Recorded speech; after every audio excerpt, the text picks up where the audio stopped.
Hai.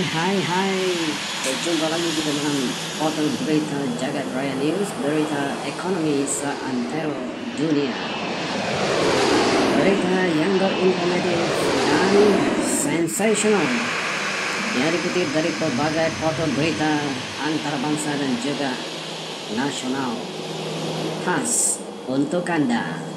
Jangan lupa subscribe, share, like, dan komen. Ya, jangan lupa subscribe, share, like, dan komen. Mari kita lihat ramalan ekonomi Malaysia. Benarkah ekonomi Malaysia pulih tahun 2021? Apa kata pakar ekonomi?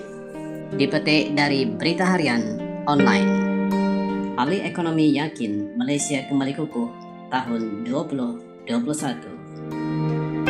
Kuala Lumpur, Malaysia boleh mencatatkan pertumbuhan ekonomi 9.0% seperti yang diunjurkan Tabung Kewangan Antarabangsa IMF jika pandemik COVID-19 dapat dibendung pada suku ketiga dan keempat tahun ini, kata ahli ekonomi.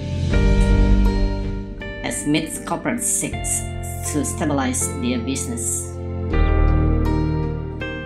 IMF mengunjurkan ekonomi Malaysia akan berkembang lebih pantas berbanding negara ASEAN 5 lain yaitu Indonesia, Thailand, Filipina, dan Vietnam yang masing-masing diunjur berkembang pada 8.2%, 6.2%, 7.6%, dan 7.0%. Bagi tahun 2020, organisasi yang berpusat di Washington itu menjangkakan ekonomi Malaysia merosot 1.7% manakala KDNK ASEAN 5 susut 0.6%. Unjuran IMF untuk Malaysia bagi tahun 2021 itu adalah lebih tinggi daripada jangkaan pertumbuhan oleh Fitch Ratings yaitu 5.8%. Penganalisis ekonomi Dr. Aimi Zulhazmi Abdul Rashid berkata, unjuran IMF itu dibuat berdasarkan V-curve, yaitu sekiranya COVID-19 berjaya dibendung pada separuh kedua tahun 2020. Sebagai sebuah negara yang 131% KDNK bergantung kepada aktiviti ekspor dan impor, pemulihan ekonomi Malaysia banyak dipengaruhi oleh faktor berapa pantas dunia kembali pulih daripada pandemik ini.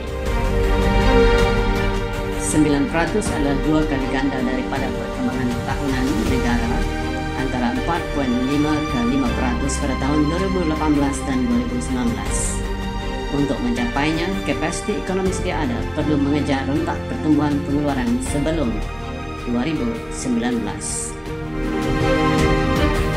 Apapun, itu bergantung kepada pemulihan ekonomi dunia juga, terutama rantaian bekalan bahan perkilangan atau industri pembuatan di Asia, katanya kepada berita harian. Aimi Zulhazmi berkata, pemulihan harga komoditi utama negara seperti minyak mentah dan sawit turut memainkan peranan penting dalam membina kembali ekonomi. Perkara itu turut dipersetujui pengurus pembangunan perniagaan Putra Business School PBS Profesor Madya Dr. Ahmad Razman Abdul Latif yang berkata unjuran berdasarkan ramalan pandemik berjaya dikawal pada separuh kedua tahun 2020 dan ekonomi global kembali pulih bermula pada awal tahun 2021. Beliau berkata andaian ini juga berdasarkan tindakan banyak negara yang melancarkan package rangsangan ekonomi termasuk Malaysia dengan menyuntik dana dan kecairan di dalam pasaran domestik masing-masing. Secara teorinya, ia bakal merancangkan kembali transaksi perniagaan di negara masing-masing, namun sesuatu yang belum pasti pada masa ini ialah tahap keyakinan pembeli untuk kembali berbelanja. Selain itu, sejauh mana package berjaya menyelamatkan perniagaan daripada jatuh muflis untuk beberapa bulan akan datang serta bagaimana setiap negara berjaya memulihkan semula logistik dan rantaian bekalan di samping menggunakan teknologi untuk memudahkan urusan pembelian produk serta perkhidmatan, katanya.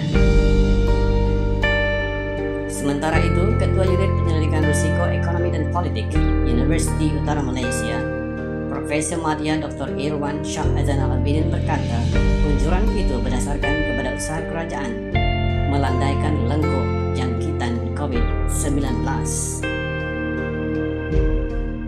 Beliau berkata, pakej perangsangan ekonomi prihatin rakyat prihatin jelas dapat merangsang ekonomi dengan mengurangkan kesan buruk dalam ketika Perintah Kawalan Pergerakan PKP. Ini akhirnya jelasnya dapat memberikan kelebihan kepada ekonomi negara untuk pulih daripada jangkaan kemelesetan pada kadar 1,7% pada tahun ini kepada pertumbuhan memperangsangkan pada kadar 9,0% pada tahun depan.